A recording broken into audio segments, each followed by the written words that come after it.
Welcome to our deep dive into the heart of ancient Israel. We'll be unraveling some of the power struggles Oh, yeah. and religious tensions that shaped a kingdom. Think Game of Thrones, but with prophets and temples. Instead of dragons and White Walkers. Exactly. We're drawing specifically from the book of 1 Kings, Okay, chapters 1 through 22, gotcha. covering the reigns of David, Solomon, Rehoboam, and a few others. All right, so this period is often called the United Monarchy, Right. a time when Israel stood as one powerful force. But what happened when that unity fractured? What can we learn from those who held the scepter Yeah, that's the big question, isn't it? and those who challenged them? Well, let's start by stepping into King David's court as he faces his final days. Okay. Even legendary figures like David, Right. the giant slayer and unifier of Israel, Sure. eventually reached their twilight years. Yeah. As David's strength wanes, the question of succession becomes a burning ember, Yeah. igniting ambitions and rivalries within the palace walls. This is where Adonijah, one of David's sons, steps onto the stage, eager to claim the throne. It's not subtle, is it? No. He throws this lavish feast, Oh, wow. inviting influential figures like the priest Abiathar and the army commander Joab. Essentially showcasing his power base. He even offers these extravagant sacrifices. Herds of cattle, sheep, steers. Really? Yeah. A calculated display of strength? A bid to secure loyalty. Okay. However, in this intricate game of power, Adonijah makes a crucial oversight. What's that? He fails to invite Solomon. Oh. Solomon, David's son with Bathsheba, Right. is a formidable contender. And Bathsheba, a woman of wit and influence, isn't about to let Adonijah seize the throne unchallenged. What'd she do? She forms a strategic alliance with the prophet Nathan. Now, in ancient Israel, prophets weren't just fortune tellers. No. They were considered the voice of God, Right. their words carrying immense weight. Together, Bathsheba and Nathan approach David, Okay. reminding him of a promise he made to make Solomon king. What's fascinating here is that even a powerful king like David is bound by his word. Especially a word given in a religious context. Right. It speaks to the power dynamics at play, where even kings were accountable to a higher authority. So how does David react? Despite his age, David is jolted into action. Okay. He summons Benaiah, a trusted military leader, Right. and instructs him to have Solomon officially anointed as king. This sets off a race against time. Adonijah, amidst his feasting and celebrations, believes the throne is within his grasp. Right. Suddenly, the rug is pulled from under him as Solomon is declared the rightful heir. It's a dramatic shift in power. And this isn't just a peaceful handover. Right. David, in his final act as king, gives Solomon some chilling instructions. Like what? He advises him to eliminate potential threats to his rule, including Joab and Shimei, Wow. who had shown disloyalty. So this wasn't an act of personal vengeance. No, it reflects the harsh realities of ancient power transition. I see. David, a seasoned ruler, understood that consolidating power often required eliminating rivals. Even if it meant resorting to brutal tactics. This raises an interesting question. Yeah, what's that? How does this act shape our understanding of David? Does it tarnish his legacy as a righteous king? Or do we view it through the lens of the times? Recognizing the brutal necessities of leadership in that era. That's a question for each of us to ponder. For sure. But one thing is clear. What's that? Solomon, now at the helm of a powerful kingdom, inherits a legacy intertwined with both greatness and ruthlessness. His reign begins under the shadow of his father's final decree. So Solomon ascends to the throne, burdened with the expectations of his father's legacy and the weighty task of securing his own reign. But how did he handle this responsibility? Did he live up to the legend of David, or did he forge his own path?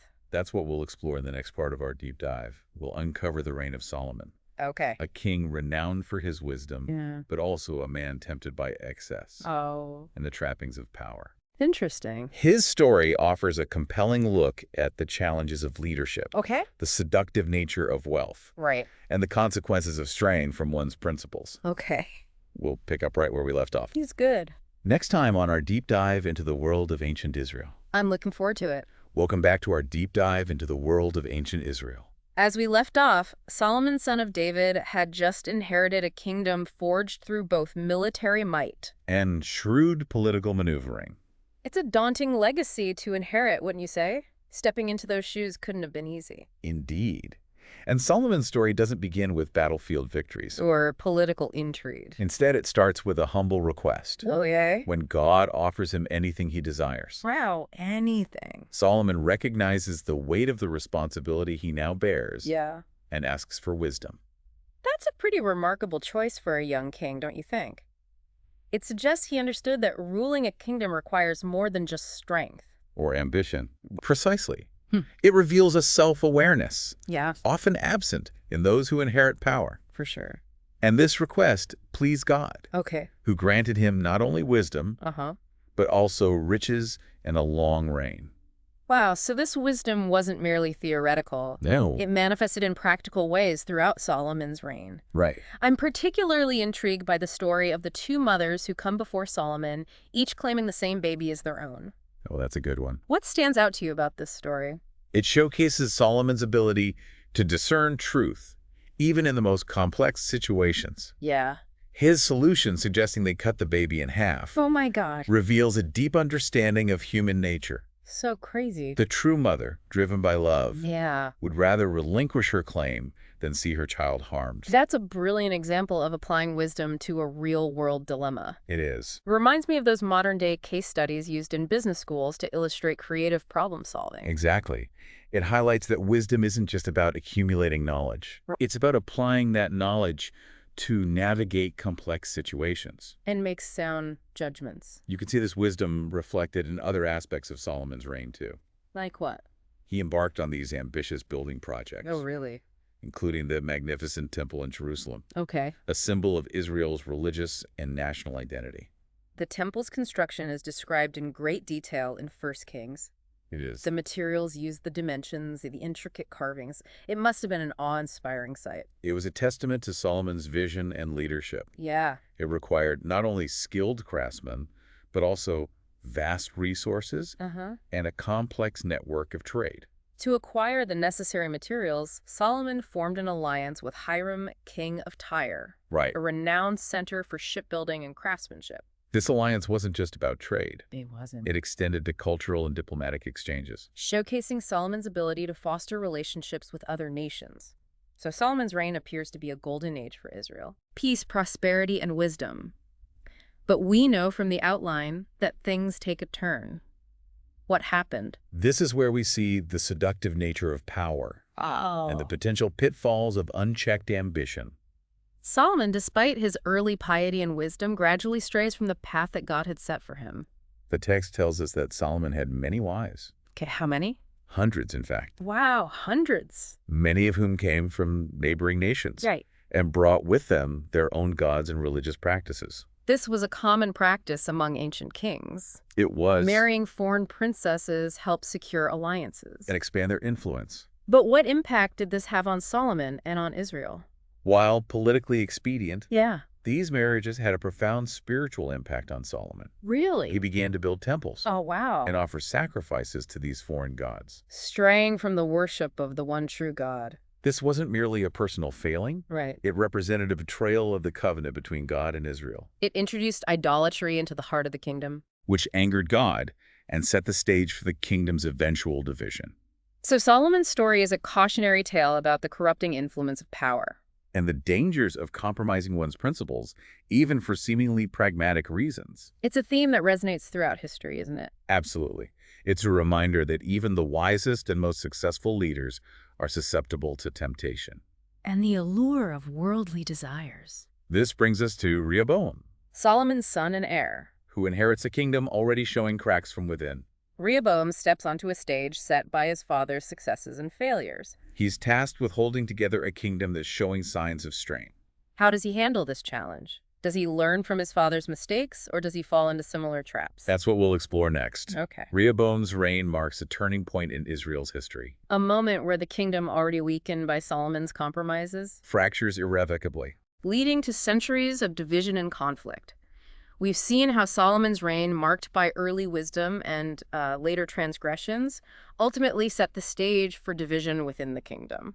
Now we turn to Rehoboam, Solomon's son, who inherits this fragmented legacy. Rehoboam faces a critical juncture. The northern tribes, Okay. burdened by heavy taxes and forced labor imposed during Solomon's reign. Right. They're on the verge of rebellion. They see Rehoboam's ascension as an opportunity to renegotiate their relationship with the monarchy. This is a pivotal moment for Rehoboam. It is how he responds to this challenge will determine the fate of the united monarchy. So what does he do? Does he heed the lessons of his father's reign and seek reconciliation?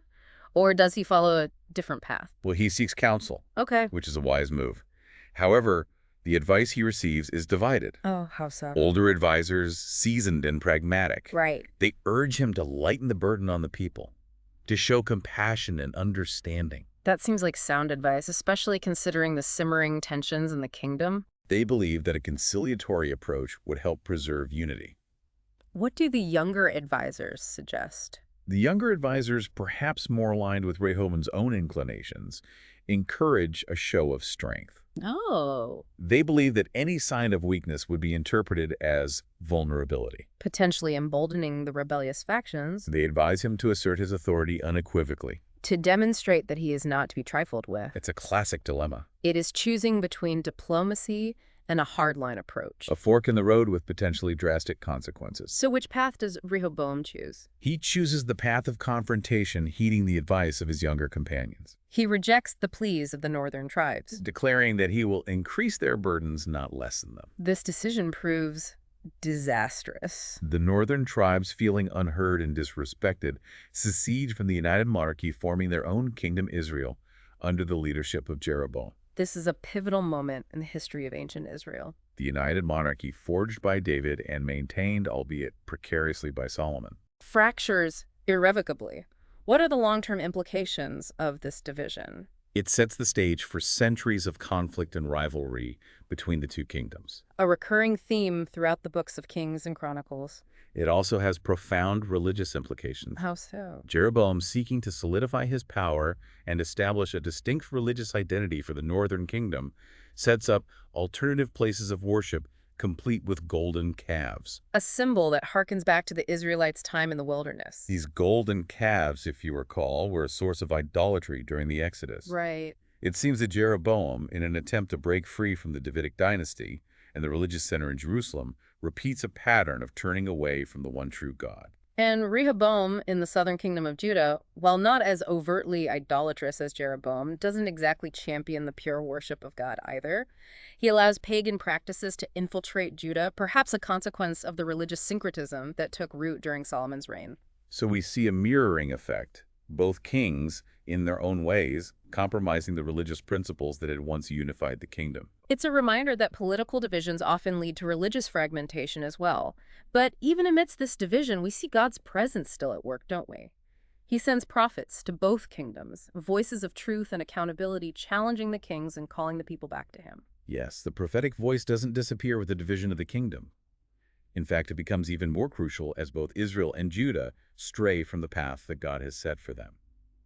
We encounter a fascinating array of prophets during this period, each with their own style and message, but all united in their call for repentance and a return to faithful obedience to God. One striking example is the story of the unnamed prophet who confronts Jeroboam at the altar in Bethel.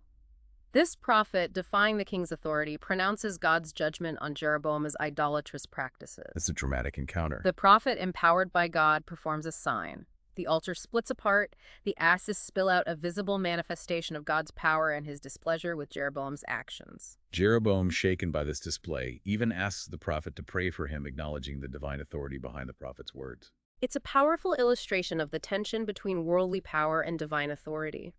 Even a king used to wielding absolute power can be humbled in the face of a prophet speaking God's truth.